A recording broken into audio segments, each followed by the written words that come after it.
Nebuchadnezzar, king of Babylon, at Riblah, in the land of Hamath, where he pronounced sentence on him.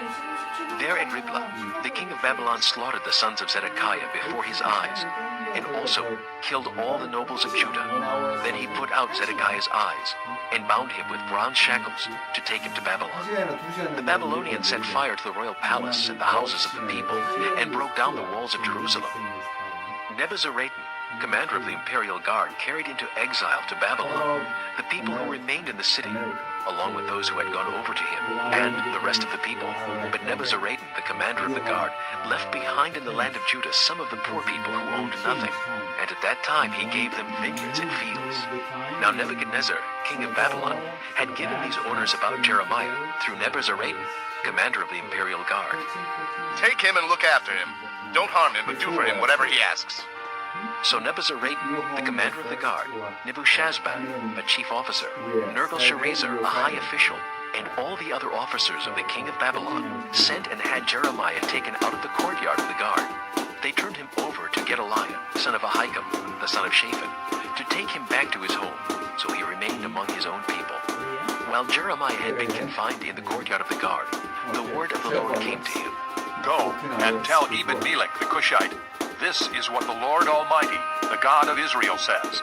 I am about to fulfill my words against this city through disaster, not prosperity. At that time they will be fulfilled before your eyes. But I will rescue you on that day, declares the Lord. You will not be handed over to those you fear.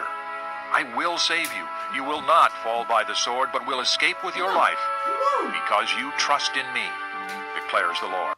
Babylon marched against Jerusalem with his whole army and laid siege to it. And on the 9th day of the 4th month of Zedekiah's 11th year, the city wall was broken through. Then all the officials of the king of Babylon came and took seats in the middle gate. Nergal-Sharezer of Samgar, Nebo-Sarsekam, a chief officer, Nergal-Sharezer, a high official, and all the other officials of the king of Babylon.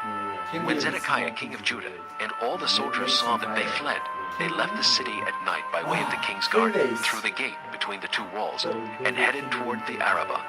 But the Babylonian army pursued them, and overtook Zedekiah in the plains of Jericho. They captured him, and took him to Nebuchadnezzar, king of Babylon, at Riblah, in the land of Hamath, where he pronounced sentence on him. There at Riblah, the king of Babylon slaughtered the sons of Zedekiah before his eyes, and also killed all the nobles of Judah. Then he put out Zedekiah's eyes, and bound him with bronze shackles to take him to Babylon. The Babylonians set fire to the royal palace and the houses of the people, and broke down the walls of Jerusalem. Nebuzaradan, commander of the imperial guard, carried into exile to Babylon the people who remained in the city, along with those who had gone over to him, and the rest of the people. But Nebuzaradan, the commander of the guard, left behind in the land of Judah some of the poor people who owned nothing, and at that time he gave them vineyards and fields.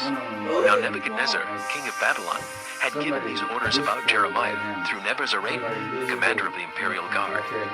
Take him and look after him. Don't harm him, but do for him whatever he asks. So Nebuzaradan, the commander of the guard, Nebuchadnezzar, a chief officer, Nergal-Sharezer, a high official, and all the other officers of the king of Babylon sent and had Jeremiah taken out of the courtyard of the guard. They turned him over to Gedaliah, son of Ahikam, the son of Shaphan, to take him back to his home, so he remained among his own people. While Jeremiah had been confined in the courtyard of the guard, the word of the Lord came to him. Go and tell Ebed-Melech the Cushite, this is what the Lord Almighty, the God of Israel, says. I am about to fulfill my words against this city through disaster, not prosperity. At that time they will be fulfilled before your eyes. But I will rescue you on that day, declares the Lord. You will not be handed over to those you fear. I will save you. You will not fall by the sword, but will escape with your life, because you trust in me, declares the Lord. Babylon marched against Jerusalem with his whole army and laid siege to it.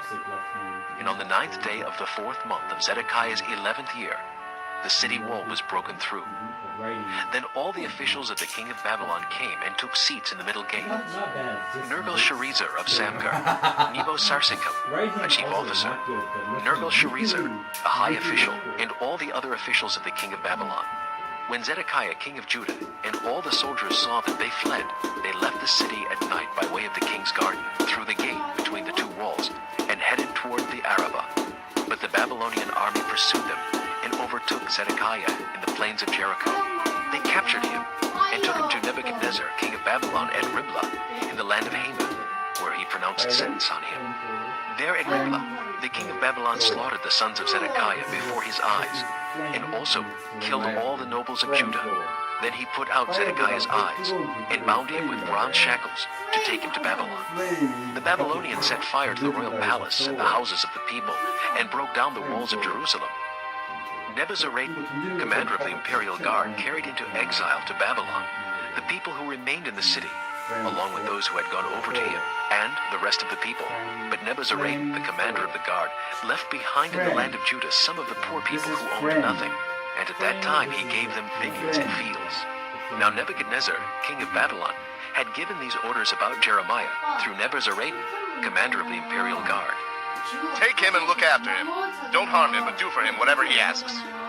So Nebuzaradan, the commander of the guard, Nebuchadnezzar, a chief officer, Nergal-Sharezer, a high official, and all the other officers of the king of Babylon sent and had Jeremiah taken out of the courtyard of the guard. They turned him over to Gedaliah, son of Ahikam, the son of Shaphan, to take him back to his home, so he remained among his own people. While Jeremiah had been confined in the courtyard of the guard, the word of the Lord came to him. Go and tell Ebed-Melech the Cushite, this is what the Lord Almighty, the God of Israel, says. I am about to fulfill my words against this city through disaster, not prosperity. At that time they will be fulfilled before your eyes. But I will rescue you on that day, declares the Lord. You will not be handed over to those you fear. I will save you. You will not fall by the sword, but will escape with your life, because you trust in me, declares the Lord. Babylon marched against Jerusalem with his whole army and laid siege to it. And on the 9th day of the 4th month of Zedekiah's 11th year, the city wall was broken through. Then all the officials of the king of Babylon came and took seats at the middle gate.